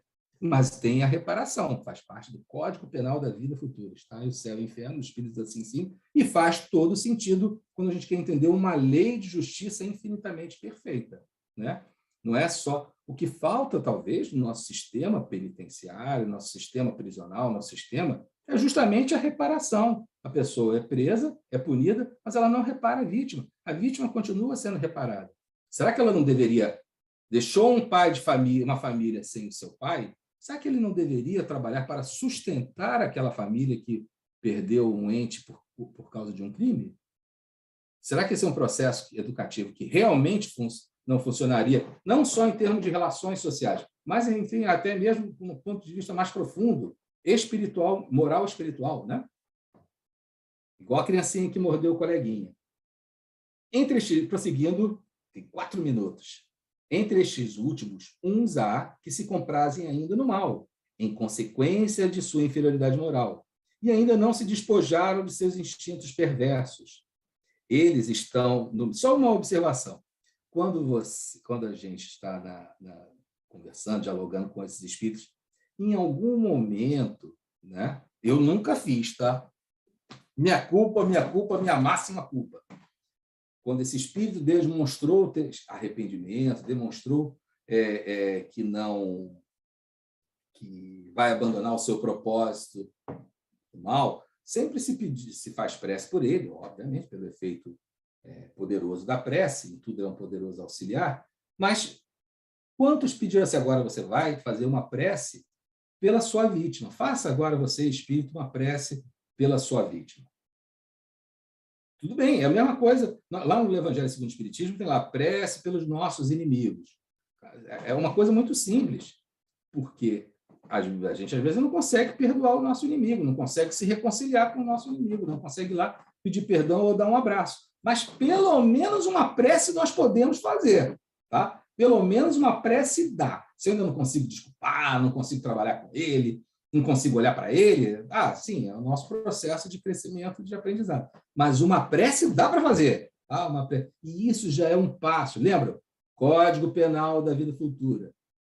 Remorso, arrependimento, expiação e reparação. Até no livro dos Espíritos sobre arrependimento, né, e expiação, os Espíritos falam, é um primeiro passo, é o começo de uma caminhada. Já tem um enorme valor. Para nós pode ser um valor, os Espíritos vão ficar felicíssimos. Graças a Deus, conseguimos alguma coisa.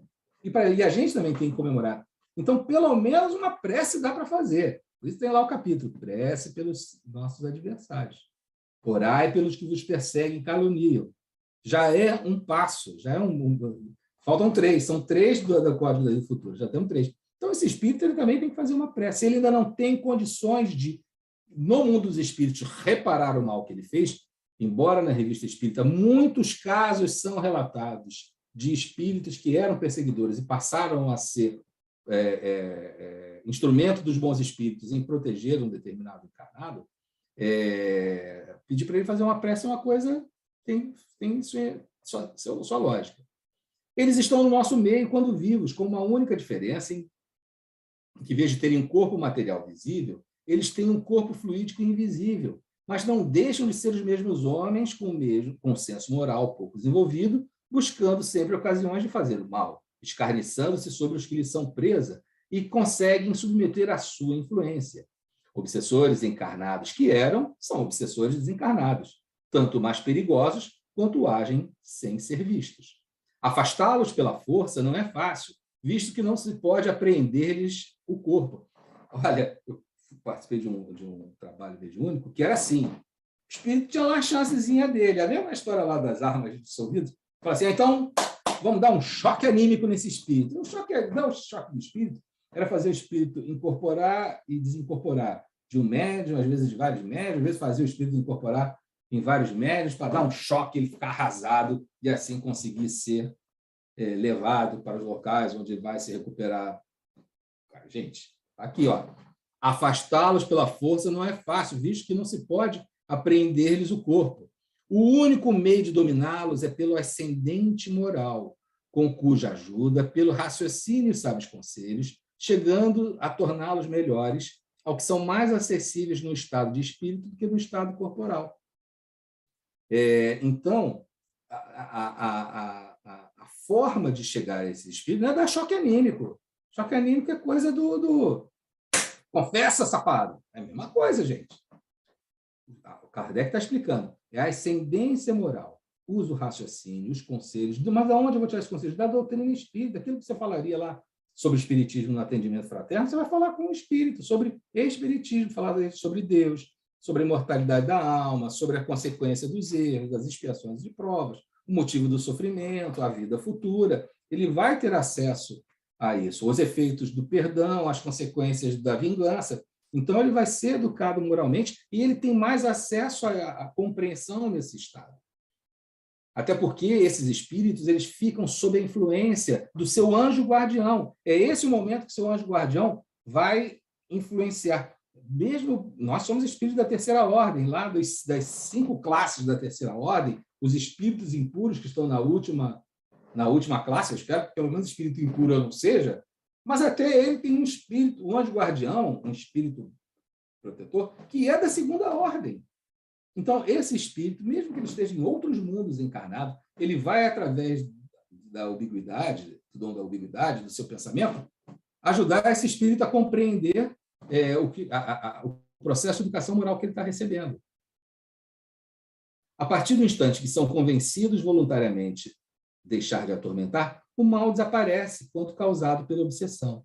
Ora, compreende-se que não são as duchas nem os remédios administrados ao doente que podem agir sobre o espírito obsessor. Eis todo o segredo dessas curas, para as quais não há palavras sacramentais nem fórmulas cabalísticas. Conversamos com o espírito desencarnado, moralizamo-lo, educamo-lo, como teríamos feito enquanto ele era vivo. Não tem choque, não tem choque.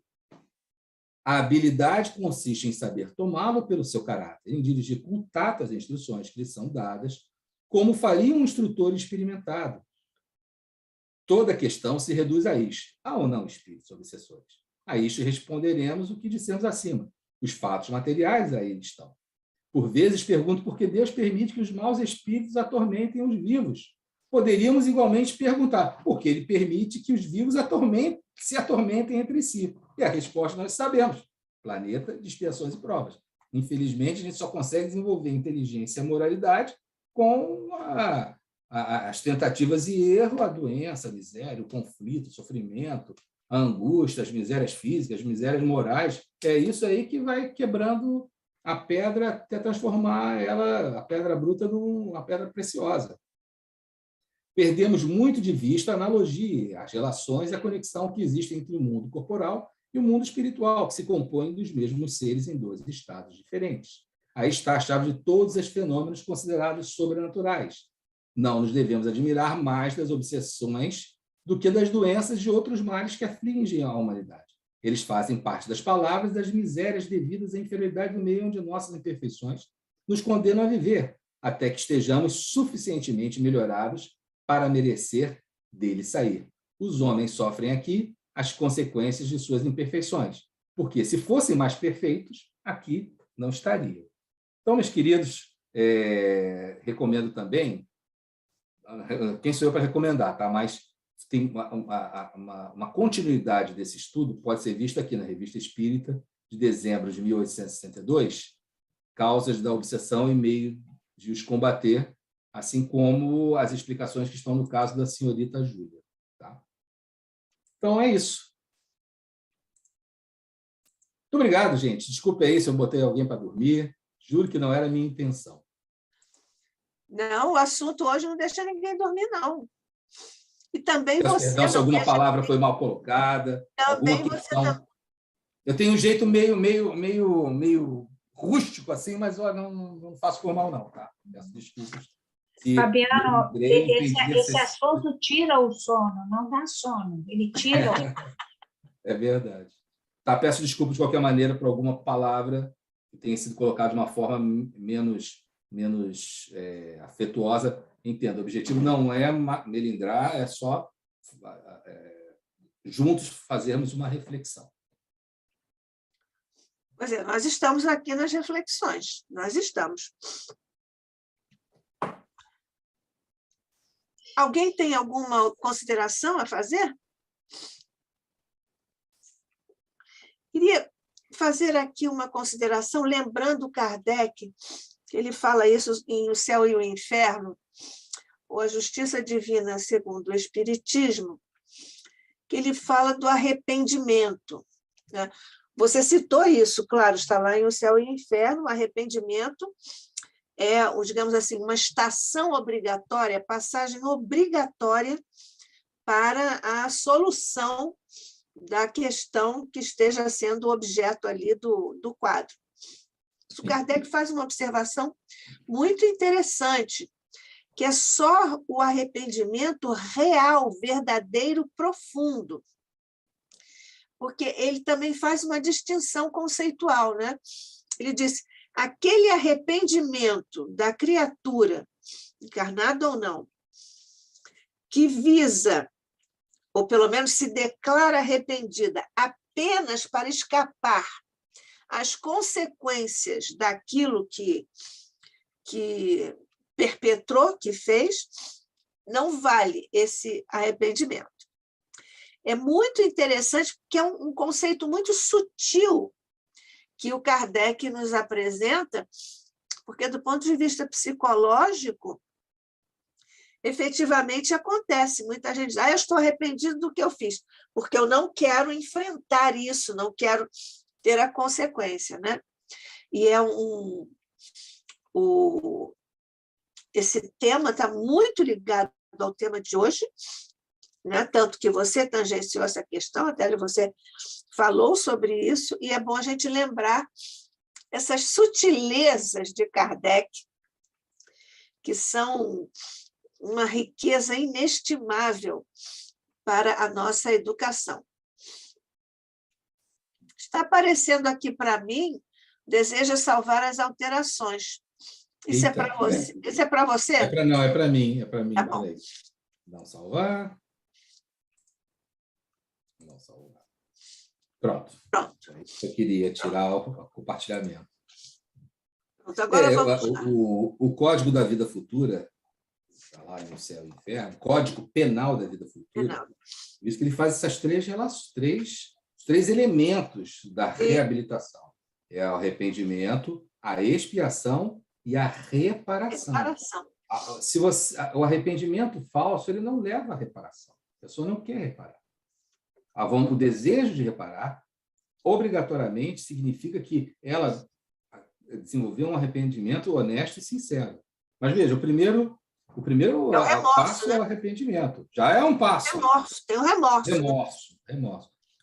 Alguns conceitos da psicologia clínica não são espíritas, até porque a psicologia é uma ciência material e o espiritismo é uma ciência com consequências filosóficas e morais. Então, tem conceitos da psicologia que não são conceitos, não estou dizendo que seja ruim ou errado, mas não é um conceito espírita. Para algumas correntes psicanalíticas, o remorso, o arrependimento não são bem, são mal. Não são bem, são mal. Para o Código Penal da Vida Futura do espírito imortal que precisa progredir, o remorso é importantíssimo para que ele não volte a errar, para que ele não volte às encarnações sucessivas não sejam melhores, não porque ele quer está interessado numa remuneração, num salário espiritual, mas é porque o espírito ele precisa sentir, precisa caminhar no sentido do progresso. Então, são conceitos que não estou dizendo que sejam errados. Quem sou eu? Não é essa a questão. Mas nem tudo que da ciência é princípio filosófico espírita. Por exemplo, vou dar um exemplo muito comum. A questão muito estudada do autoconhecimento. O autoconhecimento para a psiquiatria, o autoconhecimento para a psicologia, o autoconhecimento para as filosofias materialistas, o autoconhecimento para as filosofias não materialistas, ele tem uma fundamentação.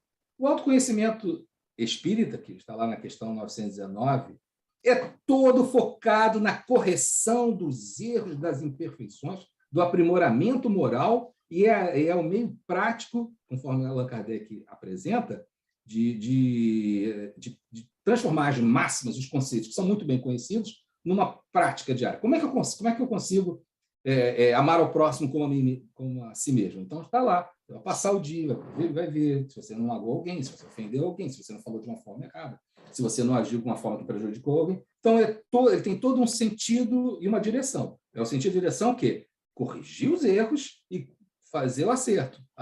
E nessa autoconhecimento que é espírita, do Santo Agostinho, o autoconhecimento, aquelas questões que é para se fazer à noite, antes de dormir, eles têm um sentido e um significado.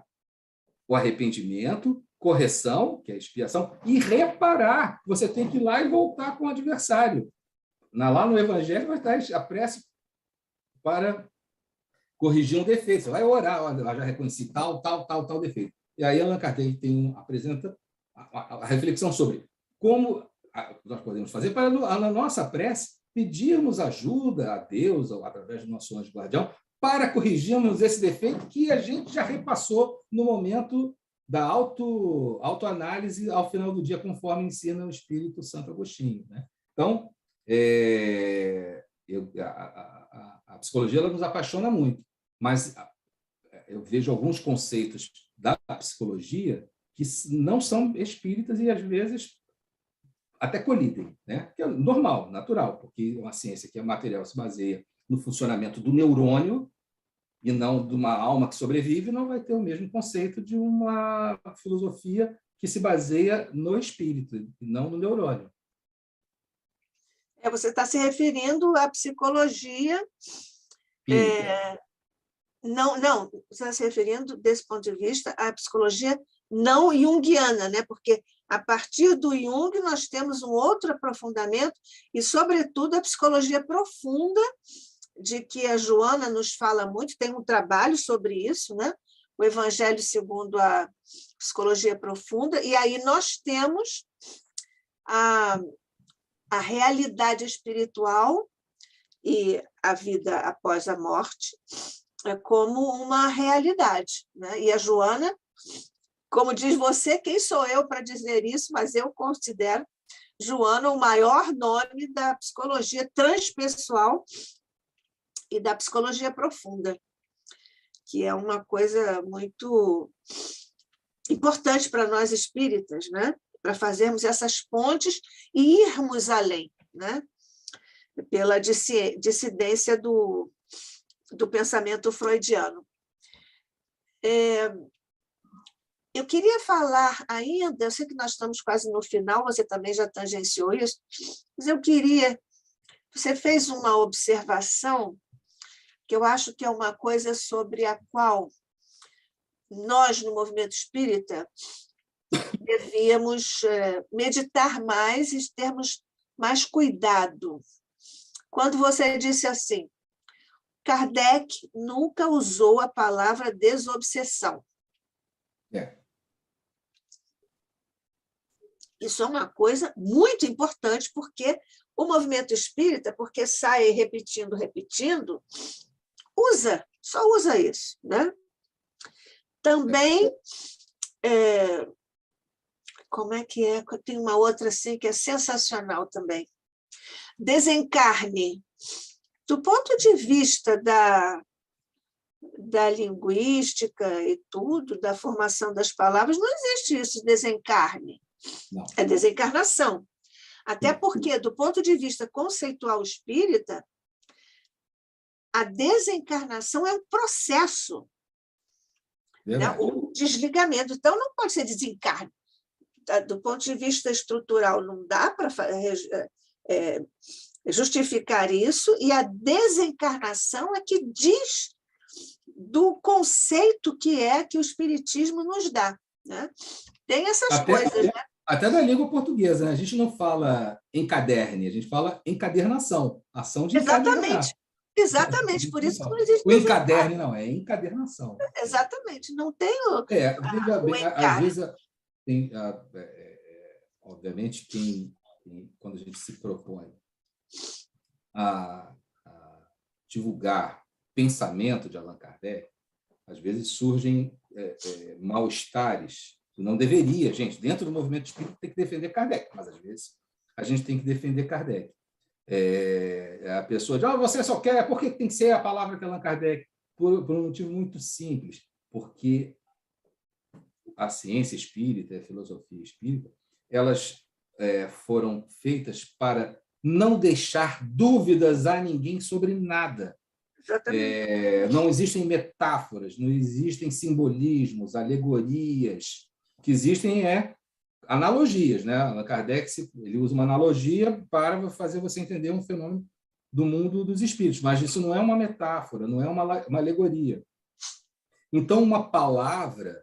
Veja, Allan Kardec ficou mais de 40 anos estudando línguas para utilizar a palavra correta do ponto de vista etimológico, do grego, do latim, do sentido, das ciências, das filosofias, para usar a palavra específica e correta.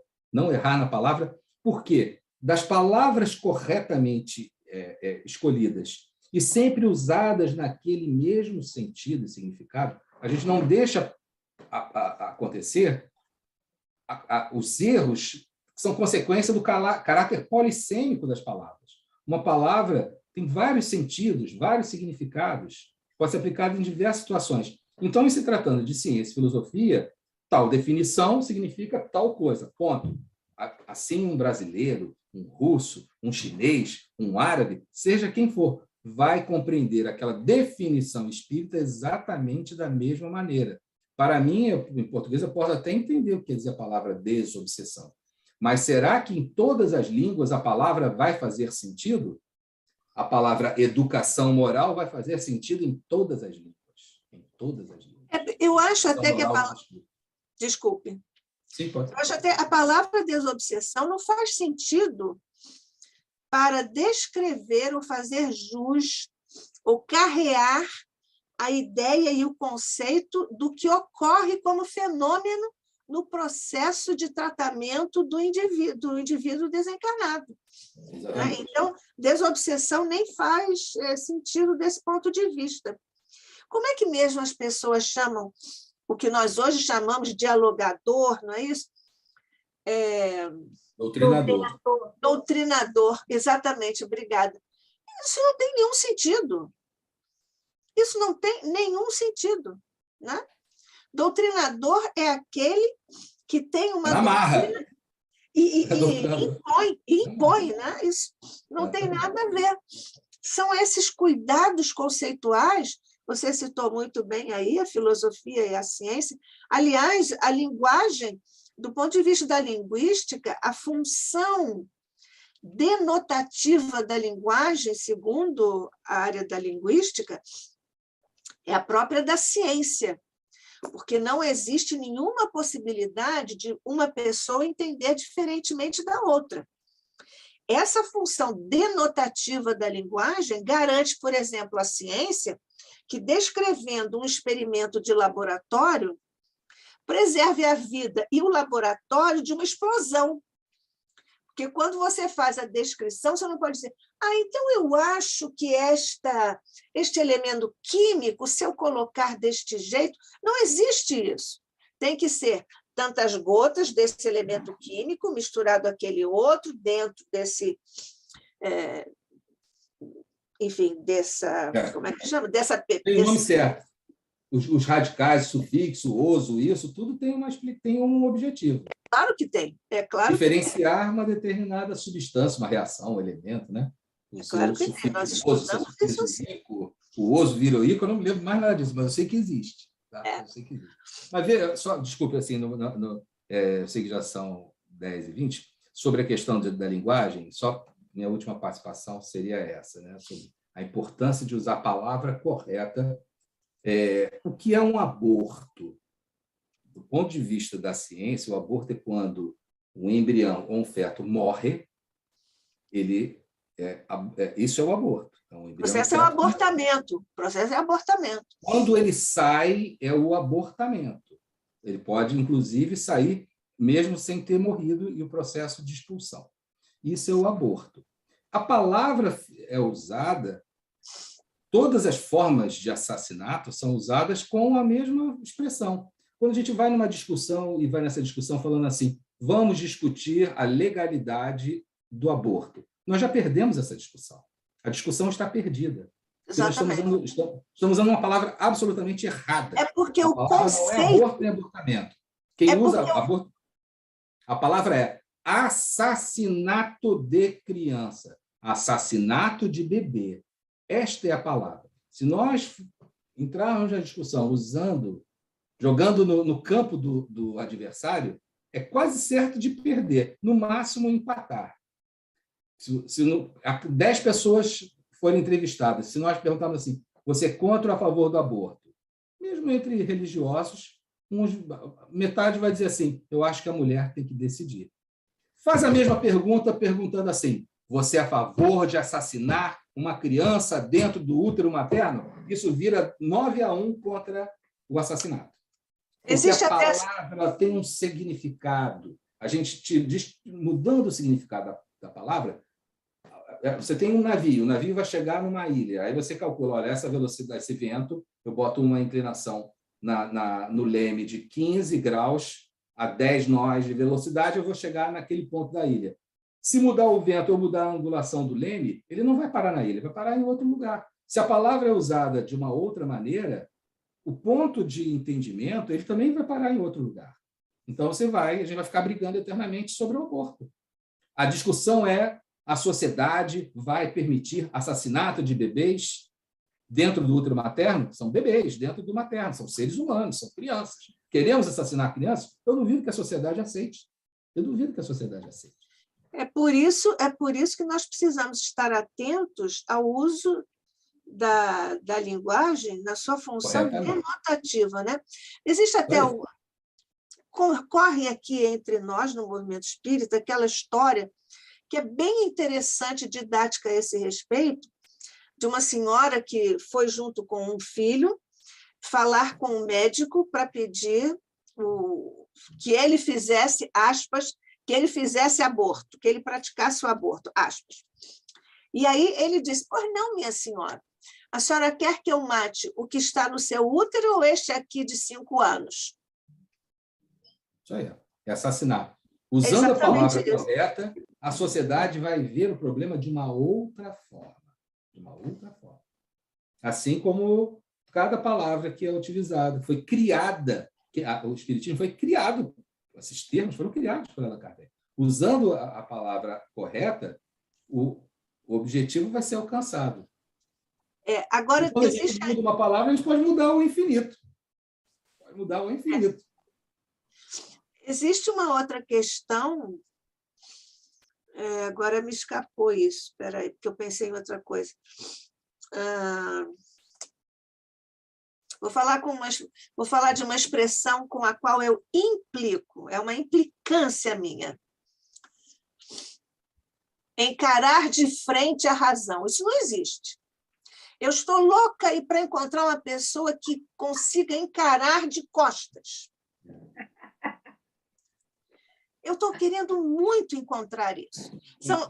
Eu quero encontrar duas coisas. Eu quero encontrar alguém que seja capaz de encarar de costas.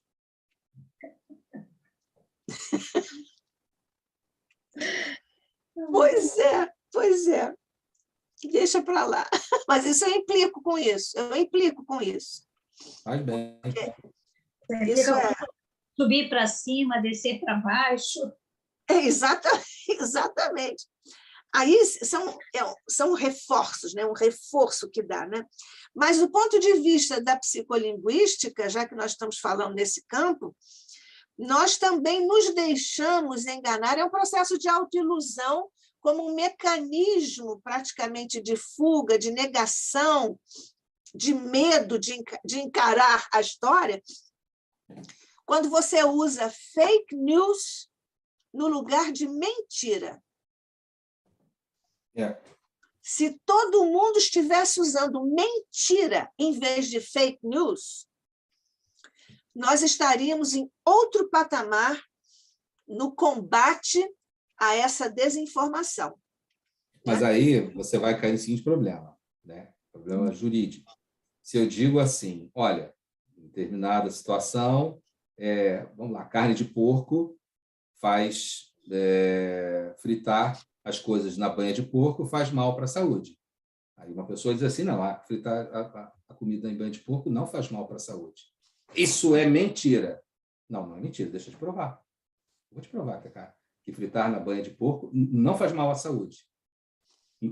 Então, eu posso combater a acusação de mentira. Quando eu uso a palavra fake news, como você não sabe, fica só o rótulo. Vai ficar só o rótulo. O rótulo vai colar e você não vai ter como se defender. Não pode. Pode. Tanto defender. Que você fez... Não, o uso da palavra fake news é para colar um rótulo e a pessoa não ter capacidade de defender a sua posição. Essa que é a questão. O melhor é usar mentira.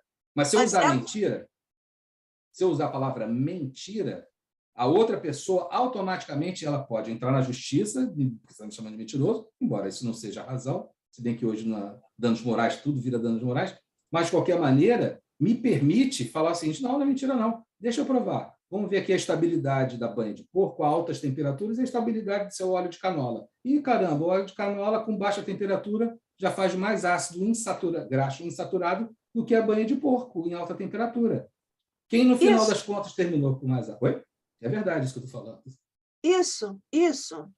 No seu exemplo, que você pode comprovar assim. Hoje, existem sites, existem lugares de jornalismo profissional e que você consulta para identificar que aquela matéria está errada. As pessoas citam assim, existem tantos milhões de pessoas que fazem isso. Não é certo isso. Tanto que você vê hoje, os candidatos à presidência dão entrevistas e depois vem logo o jornalismo.